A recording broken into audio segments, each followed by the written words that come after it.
What's up, everybody? Welcome back to the channel. We are in the bait laboratory today, and we're gonna be making some baits with one of my favorite dual molds, the 4.5-inch Boss Hog mold. It's a creature style bait similar to a brush hog, similar to a 6-cent hogwalla. These things flat out catch fish. It's one of my favorite molds, and I have caught a ton of fish on these baits that I've made myself. You guys can make baits and catch fish on baits you guys make yourself. You've seen me do it on the channel time and time again. In today's video, we are gonna be using what I think is called the milk to cow method to make some swirl color baits. We got some green pumpkin remelts, we got some red remelts, and we have some blue remelts, and we're gonna be swirling a couple of those colors together to hopefully make some pretty cool baits that you guys might have a chance to win. So stay tuned to find out the details on that giveaway. Guys, pretty much everything you're going to be seeing today on the channel is going to be available to you at the Do It Molds website. I have a Do It Molds affiliate link that I would love for you guys to use when you go to the website to make any purchases. It's the only way that they know that I sent you. That link shows them that my content's getting in front of you, and it helps me to continue working with them, and I really like working with Do It Molds, and I want to continue to work with them, so I need your support and use out of that affiliate link. That link's going to be down in the description of today's video. Copy, paste it, save it somewhere, use it whenever you go to the website so that way they know that I'm sending you. We got our green pumpkin, our watermelon colors, the blue color, and the red color. I think both these blues and reds will complement the green pumpkin colors pretty well. And then as you can see, we have our molds and we have our measuring cups. We have the dual injector, which we're gonna need in order to make these swirl patterns. I'm gonna show you how I take apart that dual injector in order to use the injector appropriately for what we're gonna be doing in today's video. Okay, so one of the first things you guys need to do when you're going to be remelting your plastics is cut your colors up so that way they melt a little bit easier into the cup when you put everything back into the microwave to melt down. This is gonna help it so that way everything starts to melt evenly. The smaller the better. Some people even grind their plastic, their leftovers, their remelts, so that way it's even smaller. I just take a pair of scissors like you saw, and I just cut them up into really small pieces, and I'm gonna do that for each of these different cups, and I'm gonna do it in the 1-cup measuring cups because with my dual injector, it really helps to have the 1-cup measuring cup because everything seems to work a little bit better with those smaller cups. Okay, so what we're gonna do with this dual injector is we need to get this middle part that keeps everything functioning in the same manner. We don't want that. We want to be able to move each of these plungers independently, so we just got to take the Allen wrench that comes with this, unscrew these black knobs on top, and we can take out this middle piece, and it's going to let these two plungers move independently from one another.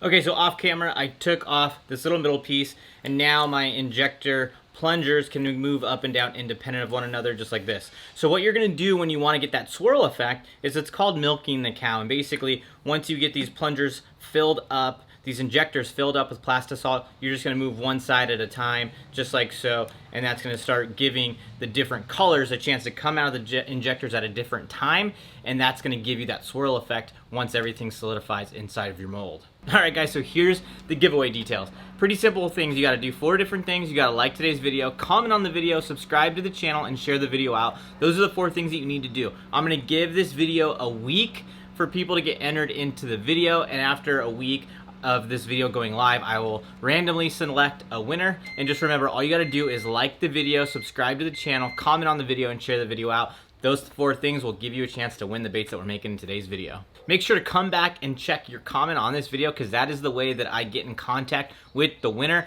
In the past, I've had some giveaways where people won product and weren't able to actually get it because they didn't reply to me when I contacted them via their comment on the video, because that's the only way I can communicate with you guys on YouTube, and then I'll send you my email address so we can set up all the details off the public forum of YouTube so I can get your address and send everything out.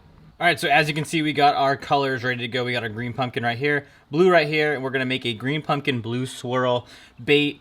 I wouldn't call it a laminate, it's really a swirl kind of color, but we're gonna drop this Plastisol here in a second and get these baits, and hopefully they turn out pretty cool. All right, so we are ready to draw up our Plastisol. I'm gonna draw up the blue first. Then we're gonna draw up our green. Come over to our mold, a little bit of green, just on both sides. Top off the sprues. You gotta just get a little bit on each side. I like to go with the green a little bit more than the blue. We're gonna see how those ones turn out. I don't know, Hopefully they turned out cool. It just looks like the blue is just still overpowering everything, unfortunately. I'd like the green to come through more and have a little bit less blue if I could, but we're just rolling with it. All right, so let's check these out, see how they turned out. Hopefully we got a nice little blend of that blue and the green. Have a feeling that blue overpowered everything though. Take our knife and open this up a little bit. Actually, didn't turn out too bad. We got a lot of blue on the bottom, green on top. I think part of the problem with this is that there's just such a little amount of Plastisol that goes into this. Like the sprue's not very big or anything like that. But this one actually turned out kind of like what I was going for. This one has that blue in it, has the green in it, the blue on the bottom. Everything kind of swirls and blends together. I think that one turned out pretty cool. Let's check this last one out. And then this, okay, all right. So this one turned out how I was hoping. This one has the green on the bottom, the blue swirled in there, along with the green. This one turned out exactly how I was going for it. This is what you're looking for when you're doing this method, is having everything kind of blend together. The greens and the blues just kind of meet, and they just swirl around in there, and they come out with something pretty cool just like that. All right, so it looks like we got about enough Plastisol, or enough blue Plastisol. We got plenty of green on the side over here to do at least one more run of baits. So we're gonna draw up our blue. And that's about all that we're gonna get. Now we're gonna draw up our green. Come over to the mold. And we're gonna start with the green, blue, just a little bit at a time. Green. There we go. There we go. Top off the sprue. The main thing I'm trying to do is I'm trying to get more green than I am blue. We're definitely going to have enough for another run of these, so I'll do another run of these, and hopefully they'll turn out good, and then whoever wins these is going to get some pretty cool baits. Based on the way those sprues look, these might be the best run so far.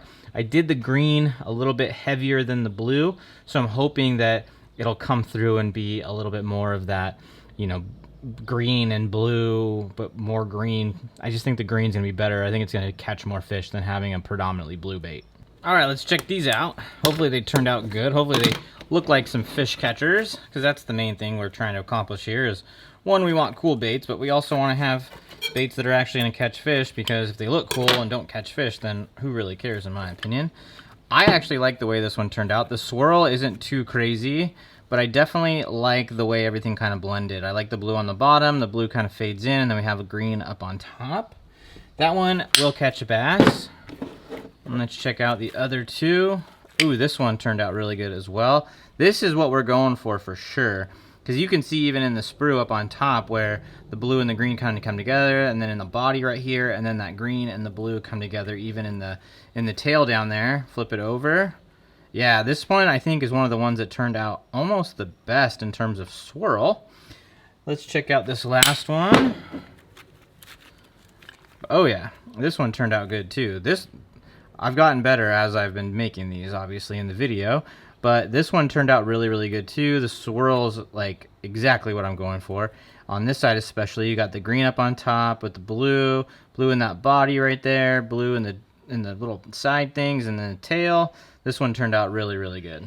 All right, so here we go again with our green and our red. Pulling up the red right now. We got a baby crying in the background, if you guys can hear that. Going up with the green right now. Can't control all that, guys, unfortunately. But we're gonna go over to our mold. A little bit of green, a little bit of red, little green, little red, little green, little red. Trying to do it with two hands, hoping I get a better result. Top off our sprues. Little green, little red, little green, red, green. Top off that sprue again. Over here, green, red, green, red, green, red, green, red, green. Hold the sprue, top it off, and we'll see how those did. I kind of feel like those might have been better than the last ones, but you never know until you open the mold. All right, so let's check out these ones. And then a minute ago I mentioned flashing. If you don't know what flashing is, it's basically when the mold's not closed all the way and the Plastisol can squeeze through and kind of gives you that little outline right there Hopefully you guys see it come through. This one has a little bit of flashing. Not too bad, but this one did. It's just basically when your mold doesn't get closed all the way, or the Plastisol is a little bit too runny, and it just kind of squeezes through instead of seating in the mold itself. Our next run of Plastisol is ready to go, but this one turned out pretty good. This one kind of blended a little bit more than I would have liked, but there's still a swirl. I don't know if it's coming through on camera or not, but this one turned out pretty good. I actually like this one a lot. That one will definitely get bit. Come over to this one. Ooh, and this one turned out good, except for the tails didn't fill out all the way. That's a bummer because this one turned out really, really good. Color-wise, man, that's a bummer. This one turned out perfect. That's exactly what I'm going for. All right, so here we go with another run of these. Going with our green first. Now we're going with the red. Hopefully we'll get another run of these so that way I can give away more. But we're gonna come over to our mold. Go with our green first. Red, green, red. There we go. Top off our sprue. Green, red, just a little bit at a time. Top off our sprues. Green, red, green. Hold everything. Top everything off. We'll see how everything turned out here in a second. All right, so I think I do have enough Plastisol for another run of baits. So we're gonna open up these ones, see how they were, how they turned out, and then we're gonna go to our final run of baits. I just wanna have enough to be able to feel like I'm giving you guys a good little package of baits. This one turned out really well, guys. Really, really well. That's exactly what we're going for with this method here. That one turned out good. Let's check out this one. Ooh, this one turned out really good too. Really happy with that guy. That's a good color. That one will catch a bass for sure. Check out this final one. See how this guy turned out. And this one turned out as a good color, but not enough red in there for what we're going for. A little bit of red in there, but not enough to accomplish what we're going for in this particular video, but decent color nonetheless. A little bit of air pockets in there too. All right, so here's our last run, guys. We're gonna pull up our green. Hopefully we don't get too much air. We got a little bit, but hopefully it doesn't mess with us. Pulling up our red now. Check our flow, good flow. Find our blending block. Come over to our mold. Green first, red. There we go. Top off the sprue. Green, red, green. Gotta alternate, that's the main thing you gotta remember. Not at the same time, because then you're just doing a laminate. You gotta do alternation, or else you don't get that swirl effect. But hopefully those turned out, and then I can give you guys a good little package of baits for whoever wins. All right, time to check out our final run of these baits. This one, a little red heavy, but still turned out pretty good. I'm pretty happy with that. That'll definitely catch a fish. Little red heavy on the bottom, little green heavy up on top, almost laminated at the top. But overall, pretty cool looking bait still. Open up the next one. Check this guy out. This one, definitely a little swirl going on, but not. Yeah, this one actually turned out pretty good. This one will catch fish for sure. It's got a little swirl right there in that section. Pretty good bait overall. And the final one, this one didn't turn out. This one's got too many air pockets. Didn't really swirl very well. But yeah, too many air pockets. This one's junk. I think these turned out pretty darn cool. We're gonna end up having a total of 8 baits per color. So you get 8 of the green pumpkin red, 8 of the green pumpkin blue. One person is gonna win both of those packs of baits. So here's how you guys get in on the giveaway. Like I said earlier, you gotta like today's video, comment on the video, share the video out, and be subscribed to my channel. Those are the 4 things you need to do in order to get in on the giveaway. I'm gonna let this video go for 1 week from the date that it goes live, and then I will randomly choose a winner. So good luck to whoever enters into the giveaway. Make sure to let me know what you guys think about these baits down in the video comments. I'd like to get a conversation going with you guys. That'd be awesome. But I hope you guys enjoyed watching this video. I'm not an expert when it comes to doing this, but hopefully it gives you an idea, something you guys can try in your own garage, making your own baits. These things are gonna catch fish, guys. Whoever wins these baits is gonna be able to take these out on the water and get bites. So I hope you guys watched today's video and enjoyed what you saw, and I will see you guys in the next video. See ya.